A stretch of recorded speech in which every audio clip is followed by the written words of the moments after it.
Welcome to sports live presented by cool. আপনাদের সঙ্গে আছি আমি সৈয়দ আবিদ হোসেন সামি। আর কিছুক্ষণ পর বাঁচা মরার লড়াই আফগানিস্তানের মুখোমুখি হচ্ছে বাংলাদেশ। ম্যাচের আগে আবুধাবিতে দর্শকদের প্রতিক্রিয়া শুনেছেন সহকর্মী রঞ্জন শান্ত। শুনে আসবো।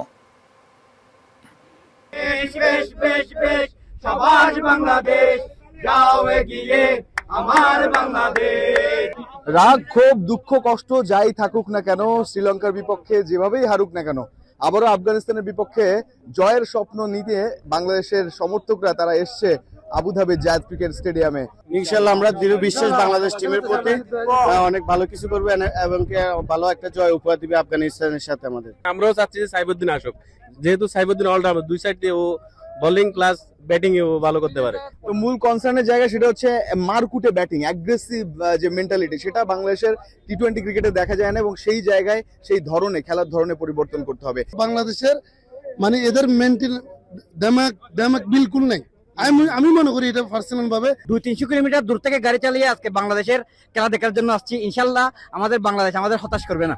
200তম টি-20 ম্যাচ খেলতে নামছে বাংলাদেশ আজকে। 200তম, এখনো 79টা মাত্র জয়, 80তম জয়ের দিকে বাংলাদেশ এগোবে। এবং আফগানিস্তানের সঙ্গে যে সমীকরণ সেটা তো আপনারা জেনেছেনই, যে 12 ম্যাচে মাত্র 5টা জয়, 7টাই আফগানিস্তান জিতেছে। দেশের বাইরে বাংলাদেশের জয়ই নেই।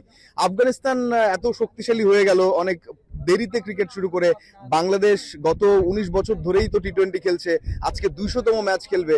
কি মনে হয় কেন পিছিয়ে রয়েছে এখনো বাংলাদেশ? ফার্স্ট অফ অল আমাদের বিসিবি অনেক পিছিয়ে। আমাদের বিসিবি কি করতেছে, তারা স্বজনপ্রীতি নিয়ে খেলা করতেছে, ঠিক আছে। যাদের সুযোগ দেওয়া, পরিপূর্ণ সুযোগ দেওয়ার দরকার। আমাদের যে মেইন হলো আমাদের ক্রিকেটের পাইপলাইনটা এখন পর্যন্ত অনেক পিছিয়ে আছে।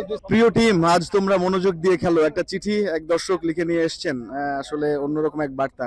কি বলতে চান আপনি আজকের ম্যাচ নিয়ে? আমি বলতে চাই ধন্যবাদ যমুনা টিভিকে। আমি বলতে চাই প্রবাসীদের পক্ষ থেকে আমাদের টিম আজকে কামব্যাক করবে। আমরা সেমিফাইনালের পথে এগিয়ে যাব। হারলো বাংলাদেশ, জিতলো বাংলাদেশ। এই যে বাংলাদেশ একেবারে জয়ধ্বনি, সেই জয়ধ্বনিটা ম্যাচের শেষ অবধি থাক, সেটাই প্রত্যাশা। লাল সবুজের পতাকা, লাল সবুজের জার্সি যারা গায়ে জড়িয়ে খেলা দেখতে এসেছেন। রঞ্জন শান্ত, যমুনা স্পোর্টস, শেখ জায়েদ ক্রিকেট স্টেডিয়াম, আবুধাবি, সংযুক্ত আরব আমিরাত। দর্শকদের প্রতিক্রিয়ার জায়গাটা আমরা দেখছিলাম, রঞ্জন শান্ত আমাদেরকে জানাচ্ছিলেন। এরই মধ্যে টসটা কিন্তু অনুষ্ঠিত হয়ে গেছে। টস জিতে ব্যাট করার সিদ্ধান্ত বাংলাদেশের। 4 পরিবর্তন টাইগার একাদশে। তাসকিন নাসুম ফিরেছেন আবুধাবিতে, ম্যাচটি কভার করতে আছেন আমাদের সহকর্মী রঞ্জন শান্ত। সরাসরি রঞ্জন আমাদের সঙ্গে যুক্ত হচ্ছেন। রঞ্জন, টসে জিতে ব্যাটিং করার সিদ্ধান্ত বাংলাদেশের এবং সেই জায়গাটাতে অনুমিতই ছিল আফগানিস্তান চেজিংয়ে তাদের ট্র্যাক রেকর্ডটা ইদানিংকালে বেশ পোর দেখা যাচ্ছে। বাট 4টা পরিবর্তন আমি এখন পর্যন্ত পাই নাই ধারণাটা কারা কারা সেই জায়গাটায় পরিবর্তিত হয়েছেন। আপনি একটু ওভারঅল জানাবেন সিনারিওটা। আমিও তো একেবারে খুব যে আপডেট জানি তা না, তবে সাইফুদ্দিন এসছেন, তাসকিন দলে সুযোগ পেয়েছেন, আবারও ফিরেছেন। পরিবর্তনের জায়গা আসলে 4টা আমরা হয়তো পরিষ্কার ধারণা পাবো। নাসুমের জায়গা পাওয়ার কথা রয়েছে এবং টস জিতে ব্যাট করার সিদ্ধান্ত। সব মিলিয়ে আসলে বাংলাদেশ এই জায়গাটা অন্তত সাহসিকতার পরিচয় দেওয়ার চেষ্টা করেছে এবং দিয়েছেও। তবে পরিসংখ্যান তো বলে আসলে আফগানরা ওই যে চেজ করেও তারা বাংলাদেশের চেয়ে এগিয়ে। আর বাংলাদেশ আসলে যে 5টা ম্যাচ জিতেছে এর মধ্যে 4টাই কিন্তু বাংলাদেশ চেজ করে জিতেছে, অর্থাৎ আগে বল করে। আজকে আগে ব্যাট করে বাংলাদেশ কত রানের যে লক্ষ্য দেবে আফগান বোলারদের সামনে সেটা বলা মুশকিল। আমার তো মনে হয় রশিদ খান টস জিতলে বাংলাদেশকে ব্যাটিংয়েই পাঠাতেন, যে আপনারা ব্যাট করেন, আমরা একটু বোলিং ভেরিয়েশন দিয়ে আপনাদের খুব দ্রুত অল আউট করে দিই। তো সব মিলিয়ে বাংলাদেশ মোস্ট পসিবল যত অপশন রয়েছে, আজকে লাস্ট চান্স, সবটা করার চেষ্টা করেছে এবং অন্তত যেহেতু টসটা জিতেছে মানসিকভাবে নিজেদের ডিসিশনটা নিতে পেরেছে, নিয়ে ম্যাচটা শুরু করতে পারছে। একটা ফায়ারি স্টার্ট দেওয়ার চেষ্টা করবে এবং 2 ওপেনার যদি সেটা করতে পারে তাহলে অবশ্যই বাংলাদেশে একটা ভালো শুরু পেলে শেষটাও ভালো হতে পারে। সামি, রঞ্জন, একটু জানতে চাই, একদম আপনি কালকে প্র্যাকটিসটাও কভার করেছেন, প্রেস কনফারেন্সের সময় আপনি আমাদের সঙ্গে যুক্ত ছিলেন। প্র্যাকটিসের আবহটা কেমন দেখেছেন? আসলে ওভারঅল টিমের একটা ম্যাচ বাংলাদেশ হেরে গেছে, but before the Afghanistan match how much pumped up they were? Bangladesh আসলে মানসিকভাবে খুব একটা যে বকডাউন ছিল এরকমও না, আবার মানসিকভাবে খুব বেশি উচ্ছ্বসিত এরকম না। আমার চোখে যেটা মনে হয়েছে যে বাংলাদেশ ভেতরে ভেতরে চিন্তিত ছিল, কিন্তু সেটা সামহাউ চেষ্টা করছিল যে সেটা ফিজিক্যাল এক্সপ্রেশন কিংবা বাইরের মুভমেন্টে যাতে বোঝা না যায়, এই কারণে নিজেদের মধ্যে ছোটখাটো খুনসুটি, খুব বেশি না, সেটা করার চেষ্টা করেছে। আগে মাঠে এসে ফিল্ডিং প্র্যাকটিস করার চেষ্টা করেছে, যথাযথভাবে ওয়ার্ম আপ করার চেষ্টা করেছে, তারপর নেটে নিজেদেরকে ঝালিয়ে নিয়েছে। পেস ডিপার্টমেন্টে তাসকিন যেমন ফ্রন্ট এইটের সঙ্গে অনেক কথাবার্তা বলছিলেন, সাইফুদ্দিনকে বেশ সিরিয়াস দেখা গেছে এবং এই কারণে আজকে জায়গাও পেলেন তিনি। তো সব মিলিয়ে আসলে তারা বার্তা তো পৌঁছে দেওয়া ছিল যে কারা কারা সুযোগ পেতে যাচ্ছেন, সেই অনুযায়ী নিজেদেরকে ঝালিয়ে নেয়া, সব মিলিয়ে একটা চাপা পরিকল্পনা তাদের মধ্যে ছিল এবং যা কিছু দেখানোর মাঠে দেখানোর চেষ্টা করব, এরকম একটা পরিকল্পনা নিয়ে বাংলাদেশ গতকাল অনুশীলন করেছিল। সামি, রঞ্জন, যেমনটা জানতে পেরেছি ওপেনিং স্লটে চেঞ্জটা এসেছে, এটা একটা মেজর চেঞ্জ। এই দুই ওপেনিং ব্যাটার এই বছরটাতে সর্বাধিক সংখ্যক ছক্কারও রেকর্ড করেছিলেন। বাংলাদেশ আজকে একটা স্ট্র্যাটেজি ডিফারেন্ট নিয়েছে, নুরুল হাসান সোহানের ইনক্লুশন, সেই জায়গাটাতে তানজিম হাসান সাকিবকেও ড্রপ করা হয়েছে। এই আপডেটটা আমরা পেয়েছি এখন পর্যন্ত, সর্বমোট 4টা পরিবর্তন। সো এই স্ট্র্যাটেজিটা আপনার কাছে কি মনে হচ্ছে? মেবি লিটন কুমার দাসী ওপেনিংয়ে চলে যাচ্ছেন, তাই তো? আসলে পরিকল্পনা তো করতে হবে, আজকে ছাড়া পরিকল্পনা করারও সুযোগ পাবে না বাংলাদেশ। তো যা কিছু আসলে ঝুলিতে আছে আজকেই পরিকল্পনা। ট্রফির যে স্বপ্ন নিয়ে বাংলাদেশ এসেছিল, সেই স্বপ্নটা যদি বাঁচিয়ে রাখতে হয় তাহলে স্কোয়াডে যত স্ট্রেংথ আছে, যা কিছু দেখা হয়ে গেছে, কারণ আপনি বলছেন যে ওপেনাররা ভালো করেছে, এই দুই ওপেনার কিছু কিছু জায়গায় তো ভালো করেছে, তবে 50-50 পার্টনারশিপ নেই আসলে গত 10 ইনিংসের বেশি সময় ধরে। তো সেই জায়গায় আসলে সেই ব্যর্থতাটা তো সবসময় থাকে। তবে যারা সুযোগ পাচ্ছিলেন না তারা যে এসে ভালো কিছু যাতে করতে পারেন, কালকে সোহানকেও খুব কাছ থেকে দেখছিলাম, ফিল্ডিং প্র্যাকটিস করছিলেন, খুব চনমনে ছিলেন। তো কেন নয় এই সুযোগটা পেয়ে সেরাটা দেয়ার। এবং নাসুম, তিনিও সুযোগ পাননি, তিনি আজকে সুযোগ পাচ্ছেন, তো তিনিও অবশ্যই সেরাটা দেবেন, যদি হোপফুলি সুযোগ পেয়ে থাকেন। আমি সঠিক জানি না, তবে সাইফুদ্দিনের ব্যাপারটা আমি শুনেছি তিনি আছেন। তো সব মিলিয়ে আসলে বাংলাদেশ হয়েছে যেটা বললাম মোস্ট পসিবল থিং সেটা চেষ্টা করেছে, এবং যেহেতু আফগানদের সক্ষমতা তারা জানে, সেই অনুযায়ী তারা চেষ্টা করেছে একটু সেট আপ সাজাতে। দুবাইয়ের মতো অতটা স্পিন ফ্রেন্ডলি উইকেট হয়তো আবুধাবিতে হবে না, পেস ডিপার্টমেন্টও এখানে বেশ ভালো ভূমিকা পালন করবে, এবং যেহেতু সম্ভবত এই প্ল্যানও ছিল বাংলাদেশের টস জিতে একটা ভালো উইকেটে খেলা হবে এরকম একটা এক্সপেকটেশন ছিল। তো সেরকম যদি হয়, যেমনটা আফগানিস্তান হংকং ম্যাচে হয়েছিল, 180 প্লাস বা এর কাছাকাছি যদি কিছু করতে পারে, 160 আপ অ্যাটলিস্ট করতে হবে বাংলাদেশকে, না হলে ফাইটেই থাকবে না বলা যায় এক প্রকার। আরেকটা বিষয় সেটা হচ্ছে still they are investing on Towhid Hridoy. Towhid Hridoy inform batter না সাম্প্রতিক সময়ে, স্টিল তাওহিদ হৃদয়ের উপর ইনভেস্টমেন্টটা করা হচ্ছে। এটা কি আপনার কাছে মনে হয় যে বড় মঞ্চ তাওহিদের এক্সপিরিয়েন্সটাকেই কদর করা হচ্ছে, ওর শেষ একটা সুযোগ দিয়ে দেখা যে আলটিমেটলি কেমন পারফর্ম তিনি করেন? টিম ম্যানেজমেন্ট ব্যাক করছেন তাকে, বোঝা যাচ্ছে। এটাই আমি আসলে বলা হয়েছে যে যেহেতু একটু টেম্পারমেন্ট আছে, যেহেতু আসলে খেলার অভিজ্ঞতাটা অন্যান্যদের চেয়ে বেশি, তো সেই জায়গায় এই ধরনের বড় টুর্নামেন্ট কিংবা আপনি ধরেন অন্যান্য ক্রিকেট লিগেও তিনি শ্রীলঙ্কা থেকে শুরু করে ইন্টারন্যাশনাল ক্রিকেটারদের সাথে খেলেছেন, বেশ কিছু ম্যাচ, বেশ কিছু আবহে থেকেছেন, তো এর আগের এশিয়া কাপে খেলেছেন। সব মিলিয়ে আসলে বলা যায় যে হ্যাঁ, মঞ্চটা বড়, একটু নিজেকে মানিয়ে নেওয়ার চেষ্টা। প্রথম 2 ম্যাচ পারেননি, এই ম্যাচে ওই শেষ সুযোগটা দেয়া যে তোমাকে দিলাম আরেকটা সুযোগ, তুমি প্রমাণ করো নিজেকে, এবং তার ক্যাপাবিলিটি যেহেতু বাংলাদেশ দল দেখেছে এর আগে পরে যে সে কি করতে পারে, হয়তো খোলস ছেড়ে বের হতে পারছে না, হয়তো সেই ব্যাটে বলের কানেকশনটা ঠিক মতো হচ্ছে না, কিন্তু হয় সেদিন যে তাহিদ ভালো কিছু করতে পারে, সেই ভরসার জায়গা থেকে তাকে একটা লাস্ট চান্স, আর যখন শেষ সুযোগ পায় মানুষ তখন তো কিছু একটা করে দেখাতে চায়, এবং বাংলাদেশ দলও সেই একই সিচুয়েশন আছে। ওভারঅল টিম হয়ে প্রত্যেকেই তার জায়গা থেকে সেরা দিতে হবে, কেউ এক্সট্রা অর্ডিনারি ক্রিকেট খেলতে হবে আফগানদের সঙ্গে জিততে হলে, টিকে থাকতে হলে। এশিয়া কাপে সামি, রঞ্জন, লাস্ট কোয়েশ্চেন করতে চাই। ম্যাচ ডে যেহেতু প্রি ম্যাচ অ্যানালাইসিসের মতো করেই করছে, আপনি যেহেতু আছেন আবুধাবিতে অনেকদিন ধরেই, রাতের বেলার কন্ডিশনটা নিয়ে একটু আপনি অ্যাসেসমেন্টটা দেবেন, কারণ সেকেন্ড ইনিংসে বাংলাদেশকে বোলিং করতে হচ্ছে। আমরা এপাশ থেকে অনেক কিছুই শুনি যে সাডেন টেম্পারেচার ড্রপ হয়, কিছু কিছু ক্ষেত্রে ডিউ ফ্যাক্টরও নাকি কাজ করে। আপনি একটু এক্স্যাক্ট চিত্রটা বলবেন যে আসলে সেকেন্ড ইনিংসে কি কি ঘটে এবং বাংলাদেশের সেই জায়গাটা অ্যাডভান্টেজ বা ডিসঅ্যাডভান্টেজ কতটুকু আছে? সামি, আমি যেটুকু দেখেছি আমার কাছে সবচেয়ে ইম্পর্টেন্ট মনে হয়েছে এখানকার রাতে ফ্ল্যাড লাইটের আলো, এবং এই যে ধরেন ঢাকার আকাশ আপনি বা অন্যান্য জায়গার আকাশ কিছুটা পরিষ্কার দেখবেন এই সেপ্টেম্বরে কিংবা এই সময়টাতে নীল আকাশ দেখা যায়, রাতেও সেটার কিছু পরিষ্কার ধারণা পাওয়া যায় যে না অত হেজিনেস নেই, অত ফগিনেস নেই। কিন্তু এই জায়গায় যত রাত হয় উপর থেকে লাইট পড়ে এবং একটা ফগিনেস কাজ করে। ফিল্ডিং অনেক ভাইটাল রোল, যেটা নিয়ে কথা কম হয়, কিন্তু যেমন এর আগে শেখ মেহেদী ক্যাচের কথা যদি আপনি ধরেন, আগের ম্যাচে খুব ক্রুশিয়াল টাইমেও ক্যাচ উঠবে, সেগুলো যদি ছেড়ে দেন তাহলে বিপদ। তো এই জায়গায় একটা বড় স্ট্রাগল আমি দেখেছি সেকেন্ড ইনিংসে যারা বোলিং করেন। অ্যাডভান্টেজের জায়গায় যদি বলেন, আমার কাছে মনে হয়েছে স্পিনাররা অপেক্ষাকৃত একটু বেশি অ্যাসিস্ট্যান্ট পান এখানে সেকেন্ড ইনিংসে। আমি হয়তো আরো শার্প টেকনিক্যালি কেন পান সেটা এক্সপ্লেইন করতে পারবো না, কিংবা সময়ের ব্যাপার। তো সব মিলিয়ে আমি দেখেছি যে একটু হলেও স্পিনাররা এখানে আদায় করতে পারেন। তো সবকিছু মিলিয়ে পজিটিভ নেগেটিভ দুটোই আছে বলা যায়। তবে আগে ব্যাট করে একটা ভালো স্কোর করতে পারলে, বাংলাদেশের বোলিং তো যেহেতু শক্তিশালী, পিচটা যদি আজকে ভালো পায় এবং ব্যাটে বলের কানেকশনটা শুরুতে যদি ভালো পায়, একটা ফায়ারি স্টার্ট যদি পায় বাংলাদেশ, তাহলে এটা একটা পজিটিভলি দেখা যায় যে এই Ranjan, thank you so much আমাদের সঙ্গে অনেকক্ষণ আপনি যুক্ত ছিলেন। ভালো থাকবেন আপনি। এদিকে দ্বিপাক্ষিক সিরিজ খেলতে অক্টোবরে বাংলাদেশ আসছে ওয়েস্ট ইন্ডিজ ক্রিকেট দল। সিরিজে বাংলাদেশের বিপক্ষে 3টি করে ওয়ানডে এবং টি-20 ম্যাচ খেলবে ক্যারিবিয়ানরা। 18 অক্টোবর প্রথম ওয়ানডে দিয়ে শুরু হবে এই সিরিজের পর 20 এবং 23 অক্টোবর বাকি দুটি ওয়ানডে অনুষ্ঠিত হবে। 3টি ওয়ানডে ম্যাচই মিরপুর শেরেবাংলা স্টেডিয়ামে অনুষ্ঠিত হবে। এরপর চট্টগ্রামের বীরশ্রেষ্ঠ মতিউর রহমান স্টেডিয়ামে গড়াবে টি-20 সিরিজ। 27 অক্টোবর মাঠে গড়াবে প্রথম ম্যাচ। এরপর 30 অক্টোবর এবং 1 নভেম্বর হবে সিরিজের বাকি দুই টি-20 ম্যাচ।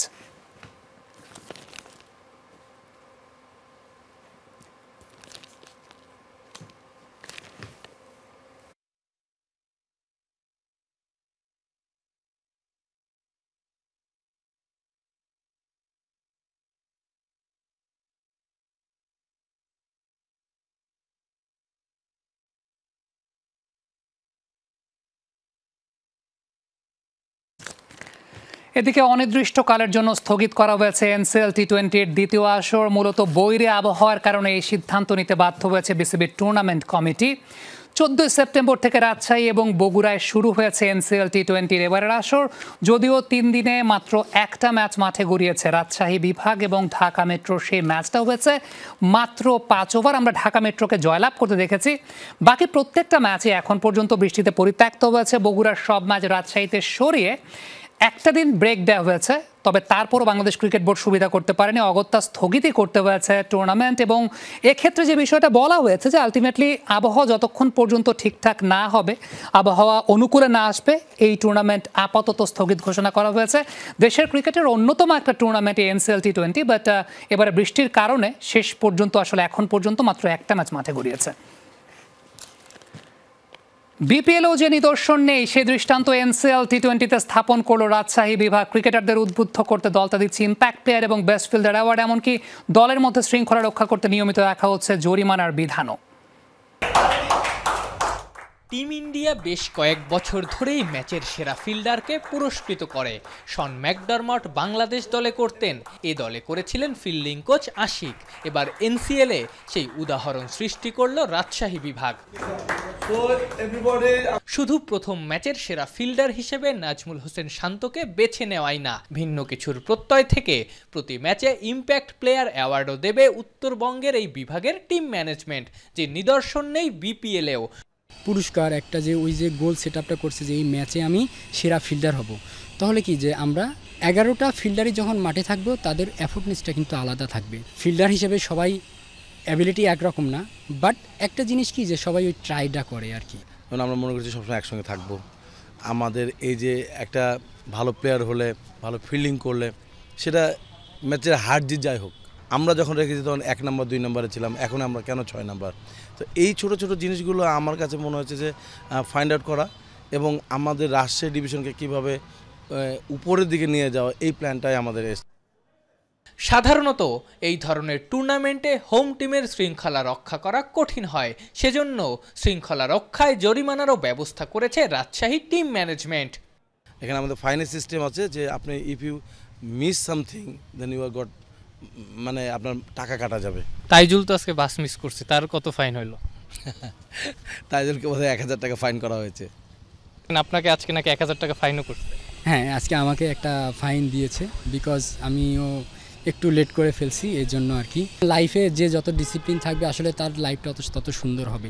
তো ডিসিপ্লিন জিনিসটা আসলে সব জায়গার জন্যই প্রয়োজ্য। টিম ম্যানেজমেন্ট থেকে যে উদ্যোগটা নেওয়া হয়েছে, হয়তো বা এখানে প্লেয়ার অনেক শৃঙ্খলাবদ্ধ থাকবে এবং টিমের পারফরমেন্সের বিষয়ে, নিজের পারফরমেন্স বিষয়ে এটা হেল্প হবে। রাজশাহী দলকে ঠিক পথে রাখতে অধিনায়ক নাজমুল হোসেন শান্ত রাখছেন বড় ভূমিকা। ম্যানেজার মুশফিকুর রহমান বাবু থেকে শুরু করে সহকারী কোচ হিসেবে বোর্ড থেকে চেয়ে নিয়েছেন প্রমিজিং লোকাল কোচ সালাউদ্দিন জুয়েলকে।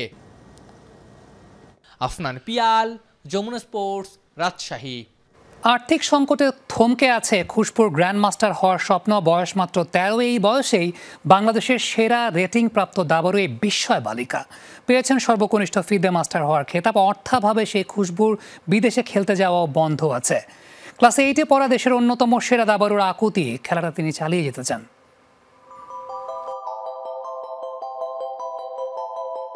দাবা বোর্ডের রাজা, মন্ত্রী আর সৈন্যদের সঙ্গে খুশবুর 9 বছরের সম্পর্ক, যেখানে খুশবুর বয়সই মাত্র 13।